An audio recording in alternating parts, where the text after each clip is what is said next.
السلام علیکم ورحمۃ اللہ وبرکاتہ۔ الحمد لولیہ والصلاة والسلام علی نبیہ وآلہ وصحبہ وبارک وسلم۔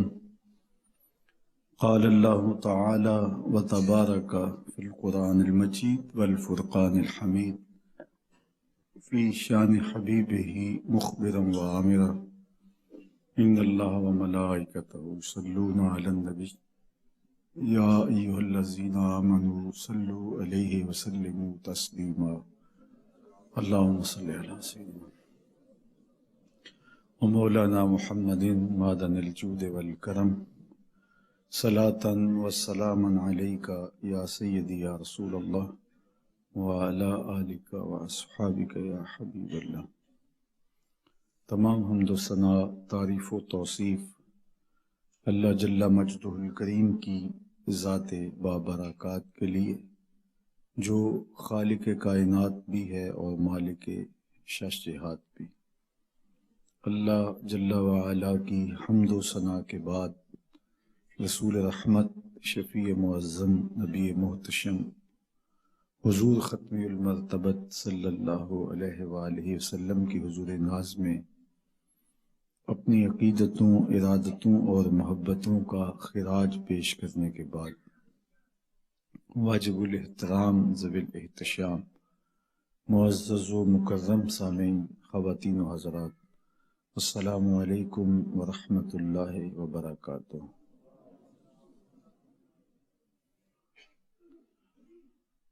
مسلمان کی تعریف کیا ہے؟ مسلمان کسے کہتے ہیں؟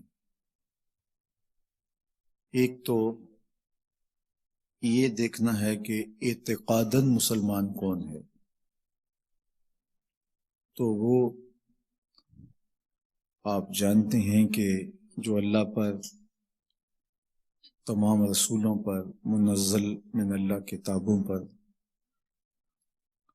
اچھی بری تقدیر پر، آخرت پر ایمان لائے اور حضور علیہ السلام کی شریعت کو تسلیم کرے، حضور جو لے کر آئے اس کو مانے، اس کا نام مسلمان ہے۔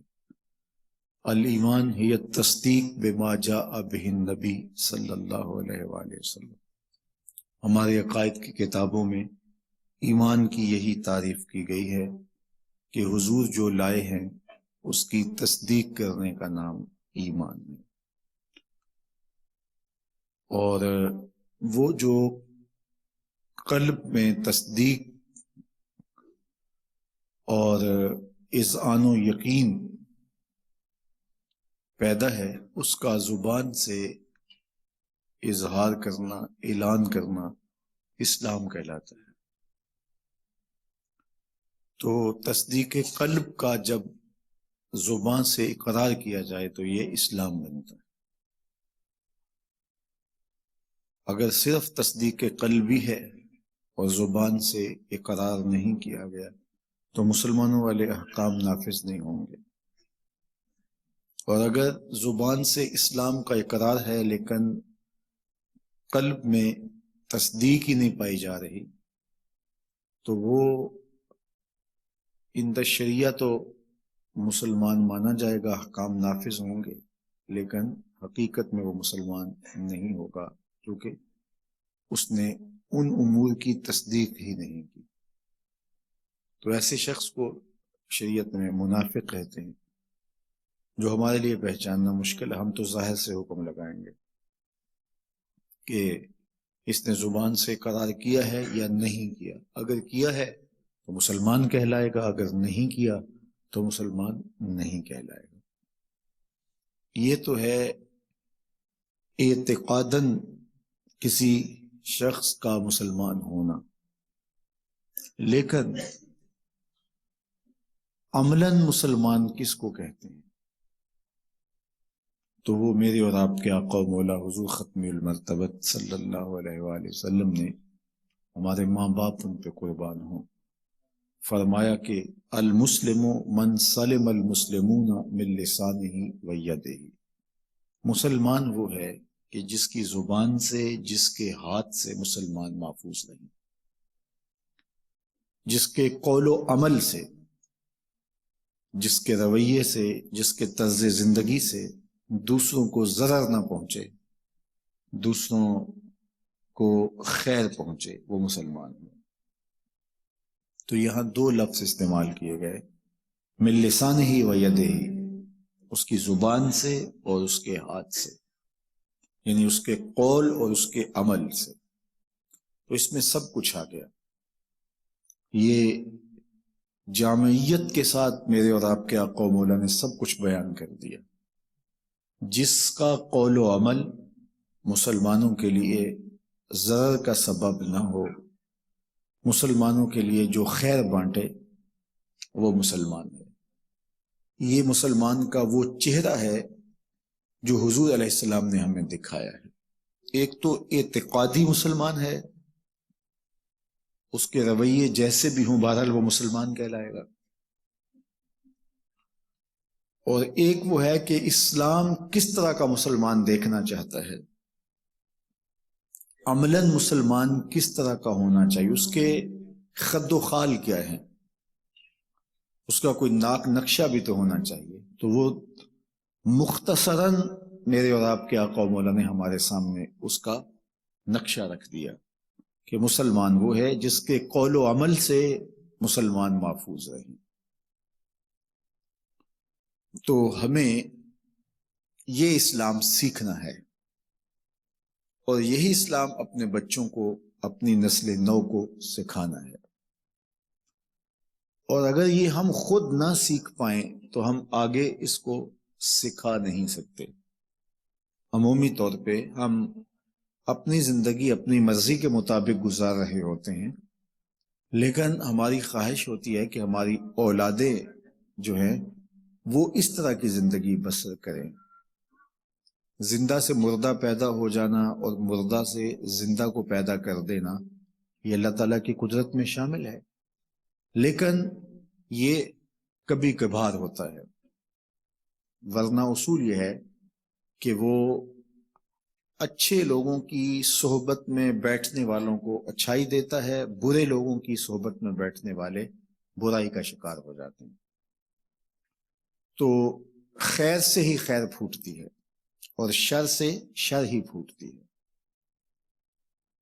گندم کا بیج بونے سے سیب نہیں اگتے، اور سیب کا بیج بو دینے سے کوئی اور چیز نہیں اگتی۔ یہ اللہ تعالیٰ کا ضابطہ ہے۔ اچھائی اچھائی سے پیدا ہوتی ہے۔ تو ہم اگر یہ چاہیں کہ ہم اپنی خواہش کی زندگی گزاریں اور ہماری اولادیں انتہائی صالح اور نیک ہوں، تو ایسا نہیں ہوتا۔ استاد اپنی خواہش کی زندگی گزارے اور اپنے شاگردوں کو ایک ماڈل بنانا چاہے تو ایسا نہیں ہو سکتا جب تک وہ خود اس کا عملی نمونہ نہ بنے۔ تو یہ اولین ذمہ داری والدین کی ہے کہ وہ اپنی اولاد کو نیکی کی طرف راغب کرے اور ان کو اخلاقیات سکھائے، اور حضور علیہ السلام کی اس حدیث کا مصداق بنائے کہ ان کے قول سے، ان کے عمل سے کسی کو تکلیف نہ پہنچے، ان کا رویہ خوبصورت ہو، ان کا طرز معاشرت بہت اچھا ہو۔ یہ والدین کی ذمہ داری، اور والدین اس بات کے ضامن ہیں کہ وہ اپنی اولاد کو اچھا بنائیں۔ کلکم راعٍ وکلکم مسئول عن رعیتہ، یہ پوچھا جائے گا والدین سے اگر ان کی اولادیں اچھی نہیں ہیں۔ دوسرا ذمہ ہے معلمین کا، اساتذہ کا۔ چونکہ بچے والدین کے بعد زیادہ وقت ان کے پاس گزارتے ہیں اور انہوں نے ان کی تربیت کرنا ہوتی ہے۔ یہاں ایک بنیادی نقطہ میں آپ کے سامنے رکھنا چاہوں گا، اور وہ یہ کہ بچے قول سے نہیں عمل سے سیکھتے۔ عمومی طور پہ ہم بچوں کو بتا دیتے ہیں کہ آپ نے یہ کرنا ہے، اور ہم توقع کرتے ہیں کہ بچے یہ کر لیں گے۔ ایسا نہیں ہوتا۔ ایک وقت میں یہ ہوتا ہے لیکن بچے جو سیکھتے ہیں وہ ماں باپ کے عمل سے سیکھتے ہیں. جو ماں باپ کرتے ہیں بچے اس کو کاپی کرتے ہیں.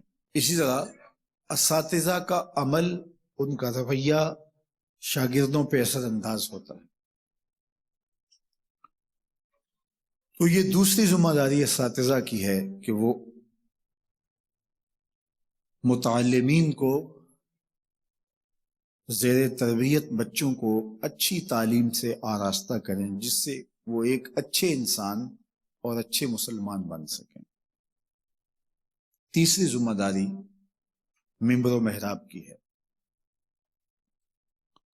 8 دن کے بعد تو لوگ علماء کی صحبت میں حاضر ہوتے ہی ہیں، اور بہت سارے لوگ ہیں جو دن میں 5 مرتبہ چاہے 10 منٹ کے لیے آئیں ضرور آتے ہیں.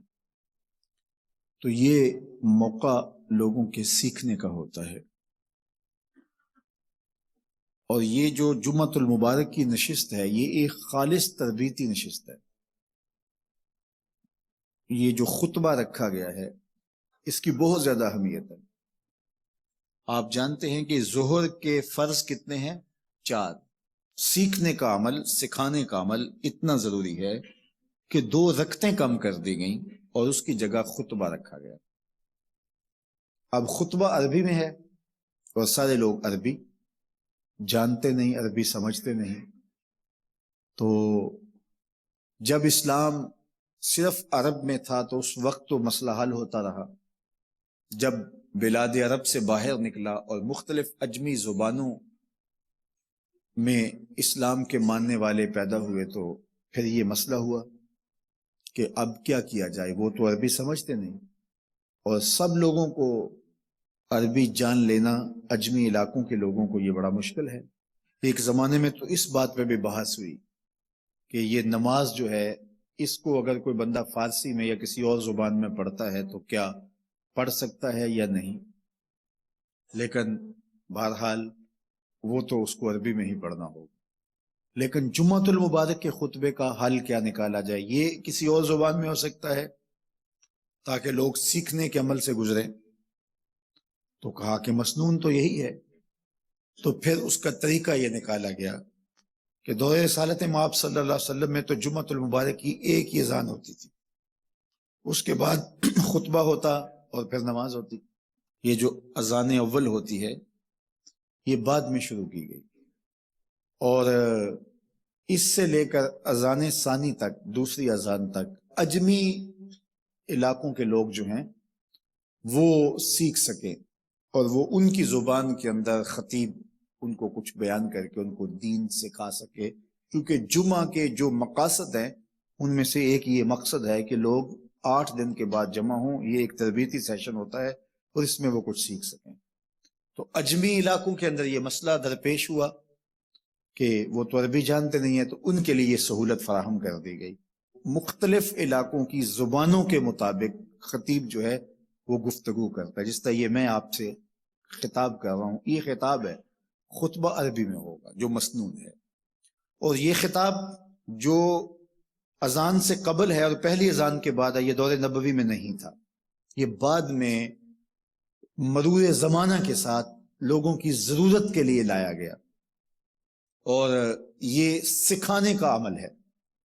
اس میں لوگ سیکھیں، اخلاقیات سیکھیں، فقہ سیکھیں، دین سیکھیں اور اپنے عقائد سیکھیں. یہ سیکھنے کا ایک عمل ہے، تربیتی سیشن ہے. اور دنیا کے اوپر کسی بھی مذہب کے پاس سیکھنے سکھانے کا ایسا عمل موجود نہیں ہے جیسا مسلمانوں کے پاس موجود ہے.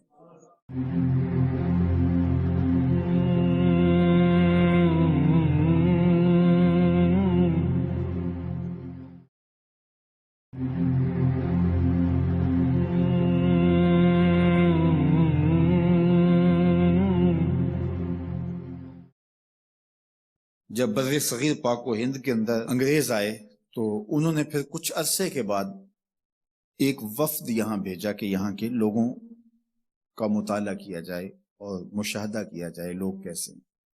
تو انہوں نے جو رپورٹ دی تھی، یہ ایک لمبی کہانی ہے، اس میں ایک بات انہوں نے یہ لکھی تھی کہ بر صغیر پاک و ہند کا مسئلہ یہ ہے کہ یہاں ہر شخص جو ہے وہ مذہبی معلومات رکھتا ہے. ہر بندے کے پاس مذہبی معلومات ہیں، تھوڑی ہیں یا زیادہ ہیں، لیکن یہاں ہر بندہ مذہب کے بارے میں کچھ نہ کچھ جانتا ہے، جبکہ باقی مذاہب کے اندر ایسا نہیں ہے۔ عیسائیوں کے اندر ایسے لوگ آپ کو ملیں گے اپنے مذہب کے بارے میں کچھ بھی نہیں جانتے ہوں گے، وہ کبھی اپنے گرجا گھر میں گئے ہی نہیں ہیں، بوڑھے ہو کے جاتے ہیں، اور وہ بھی جب وہ کسی کام کے نہیں رہتے تو وہ کچھ عرصے کے لیے چلے گئے، تو وہ اپنے مذہب کے بارے میں بہت کم جانتے ہوتے ہیں۔ لیکن کیونکہ یہ نظم ایسا ہے، دن میں 5 مرتبہ نماز ہے، 8 دن کے بعد جمعہ ہے، سال کے بعد 2 اجتماعات عیدین کے ہیں، اور عالمی اجتماع حج کا ہے۔ یہ مسلمانوں کا اجتماعی نظم ہے اور تربیتی نظم ہے۔ اب اگر فرض کرو گھر کے سارے لوگ جمعۃ المبارک کسی وجہ سے نہ بھی پڑھتے ہوں، ایک فرد بھی پڑھتا ہو تو وہ گھر جا کے ذکر ضرور کرتا ہے۔ مطلب آج جتنے لوگ آئے ہیں تو جب آپ واپس جائیں گے تو کچھ نہ کچھ تو وہ اپنے گھر والوں کو جا کے اپنی سمجھ کے مطابق بتائیں گے، تو اس طرح جو ہے وہ معلومات آگے منتقل ہوتی ہیں۔ تو یہ تیسرا ذریعہ ہے ممبر و محراب کا، جس کے ذریعے سے لوگوں کی تربیت ہوتی ہے اور لوگ جو ہے وہ سیکھنے کے عمل سے گزرتے ہیں، اور ان کو ایک شعور کی دولت سے مالا مال کیا جاتا ہے۔ والدین اولاد کو سکھاتے ہیں کہ تم نے کیا بننا ہے اور تم نے کس طرح معاشرے کے اندر ایک کارآمد فرد کی صورت کے اندر اپنا کردار ادا کرنا ہے۔ تو اچھی نسل، اچھی قوم کی نہضت اور نشأت ایک ماں باپ کی ذمہ داری ہے، اور بنیادی کردار اس میں ماں کا ہوتا ہے، پھر باپ کا ہوتا ہے، پھر آگے چل کے استاد اور معلمین کا ہے۔ ہمارا مسئلہ کیا ہے کہ والدین اولاد کی تربیت سے جب عہدہ برا نہیں ہوں گے اور وہ یہ سمجھیں گے کہ ہمارا بچہ اساتذہ اور معلمین کے سپرد ہے اور وہ اپنے آپ کو پیسے کمانے والی مشین بنا لیں گے، تو پھر ان کی توجہ بھی جو ہے وہ تربیت کی طرف نہیں ہوگی۔ تو نصاب سے نہیں بلکہ آدمی آدمی بناتے ہیں، نصاب اور کورس تو صرف لفظ سکھاتے ہیں۔ تو پھر نتیجہ کیا ہوگا کہ خود رو بوٹیوں کی طرح لوگ اپنے اپنے انداز سے آگے بڑھیں گے۔ طبعاً اور فطرتاً سال طبیعت کے حامل لوگ تو جس ماحول میں بھی ہوتے ہیں وہ اچھے ہی ہوتے ہیں، لیکن عمومی طور پہ لوگ سیکھنے کے عمل سے گزر کے ایک اچھے معاشرے کے کلیدی افراد کی صورت کے اندر معاشرے کی تشکیل کرتے ہیں۔ اب ہمارا ہی مسئلہ کیا ہے کہ جہاں بھی جس شعبے میں بھی لوگ موجود ہیں وہ فطری اور طبی طور پہ صالحیت اور اچھائی کے نور سے مالا مال ہیں، تو وہ تو ظاہر ہے دل کے اندر بھی کنول کا پھول کھل اٹھتا ہے، وہ تو الگ بات ہے، وہ تو خال خال مثالیں ہیں۔ لیکن عمومی طور پہ جو معاشرہ ہمارا تشکیل پا چکا ہے یہ تشدد اور متفرق خیالات کا حامل معاشرہ ہے، اور جس کے نتیجے کے اندر ہم گروہ انسانہ یا ہجوم عوام تو ہیں لیکن باقاعدہ ابھی تک ایک قوم نہیں بن سکے۔ تو جس کے نتیجے کے اندر روز ہمیں ایسے مسائل دیکھنے کو آتے ہیں کہ جس سے ہمارا سر شرم سے جھک جاتا ہے۔ تو ہم نے یہ دیکھنا ہے کہ غلطی کہاں سے ہوئی۔ تو سب سے بنیادی پہلی غلطی جو ہے وہ والدین سے ہوئی کہ انہوں نے اپنے بچوں کی تربیت الخطوط پہ نہیں کی جو خطوط ان کو ان کے نبی نے عطا کیے تھے۔ المسلم من سلم المسلمون من لسانہ و یدہ، اس پہ تو کوئی دوسری رائے نہیں تھی، یہ طے شدہ ہے، اسلوب ہے زندگی کا، اور مسلمان کی یہ پہچان بتائی گئی کہ اس کے ہاتھ سے، اس کی زبان سے دوسرا مسلمان محفوظ رہتا ہے۔ اور جب ماں باپ اس کی ذمہ داری لیتے ہیں تو پھر بچے معاشرے کے صالح فرد بن کے سامنے آتے ہیں۔ علامہ اقبال علیہ رحمہ فرماتے ہیں کہ میں گھر آیا اور ہمارے گھر کے سامنے ایک سائل کھڑا تھا، سائل چوں قضائے مبرم ہے، جس طرح قضائے مبرم ہوتی ہے ٹلتی نہیں ہے، اس طرح وہ ٹلنے والا ہی نہیں تھا۔ میں نے اس کو لا کہا بابا چلا جا معاف کر، لیکن وہ ضد کر کے گھر کے دروازے کے اوپر کھڑا تھا۔ میں لاؤبالی کی عمر تھی تو سکول سے آیا تھا، میرے ہاتھ میں چھوٹی سی چھڑی تھی، تو میں نے اس کے کاسے کے اوپر ماری تو وہ کاسا ٹوٹ کے گر گیا، اور اس کے اندر جو سارے دن کی ریزگاری جمع کی تھی وہ بھی بکھر گئی۔ تو کہتے ہیں کہ وہ ریزگاری اکٹھی کرنے لگا، اور میرے والد شیخ نور محمد اندر سے کہیں دیکھ رہے تھے، تو وہ باہر آئے، انہوں نے وہ ریزگاری اکٹھی کر کے اس کو دی، اور اس کو اور پیسے دیے، اور اس سے معذرت کی، اور اس کو رخصت کیا، اور مجھے بازو سے پکڑ کے اندر لے گئے۔ اقبال کہتے ہیں میں نے ساری زندگی اپنے والد گرامی کو یوں بلک بلک کے روتے نہیں دیکھا تھا۔ میرے والد نے مجھے بٹھا لیا اور کہنے لگے کہ اقبال، اگر قیامت کے دن رسول اللہ نے پوچھ لیا کہ تیرا بیٹا فقیروں کے کاسے توڑتا تھا تو بتا میں حضور کو جواب کیا دوں گا؟ تو کہتے ہیں کہ بس وہی لمحہ میری تربیت کا تھا۔ بلکہ اقبال پھر ساری زندگی کہا کرتے تھے، نام تو از پدر آموختم، حضور آپ کا نام، آپ کی محبت میں نے اپنے باپ سے سیکھی۔ یعنی حضور کا سامنا کیسے کروں گا؟ اور پھر یہ اقبال کے کلام میں آخر تک یہ چیز آتی ہے کہ کیسے حضور کا سامنا ہوگا۔ تو غنی از ہر دو عالم من فقیر، روز محشر عذرہائے من پذیر، گر تو بھی بینی حسابم ناگزیر، از نگاہ مصطفیٰ پنہا بغیر۔ اقبال بھی پھر آخر میں دعا کرتے ہوئے اللہ کی بارگاہ میں عرض گزار ہوتا ہے، مالک تو غنی ہے، میں تیرا فقیر بندہ ہوں، تو مجھے یوں ہی معاف کر دے، میرا حساب نہ لینا، لیکن اگر میرا حساب لینا بڑا ضروری بھی ہوا تو یہ مہربانی کرنا حضور کے سامنے نہ لینا، میں حضور کو کیا منہ دکھاؤں گا۔ تو یہ فکر ملی کہاں سے؟ یہ باپ کی تربیت سے ملی، یہ ماں کی آغوش سے ملی۔ تو یہ ماں باپ کی ذمہ داری ہے کہ بیٹا جب کسی کا دل توڑے، جب کسی سے زیادتی کرے، تو باپ وہیں اس کا راستہ روکے۔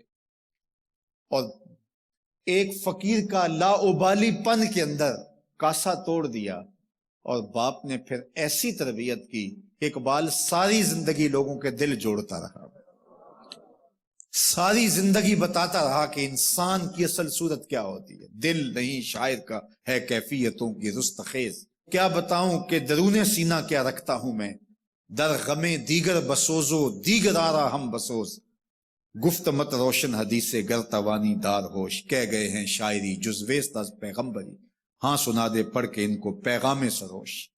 وہ کہتا ہے دوسروں کے غم میں جلنا اور پھر اس غم کو جہان میں پھیلا دینا، اسی کا نام شاعری ہے۔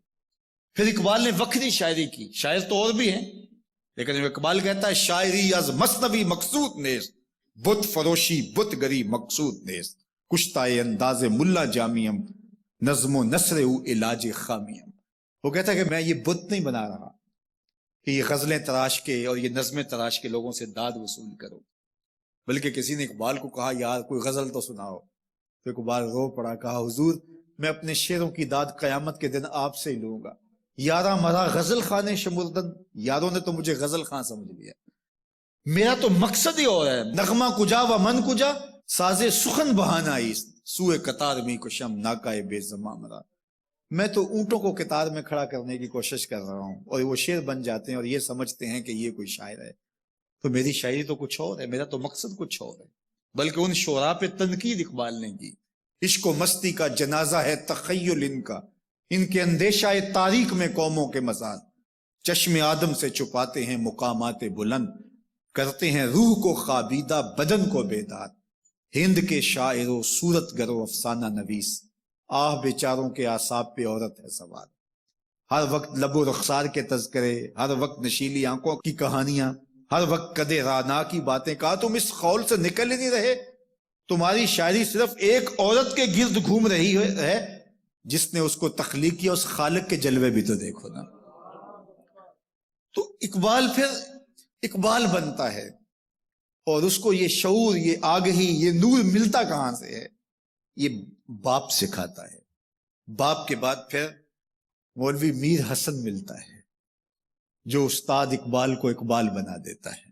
تو میں اور آپ دیکھیں کہ ہم اپنی اولاد کو کیا دے رہے ہیں، تو کبھی بھی اپنی اولاد کو اس کی اجازت نہ دیں کہ وہ کسی کمزور پر ظلم کرے۔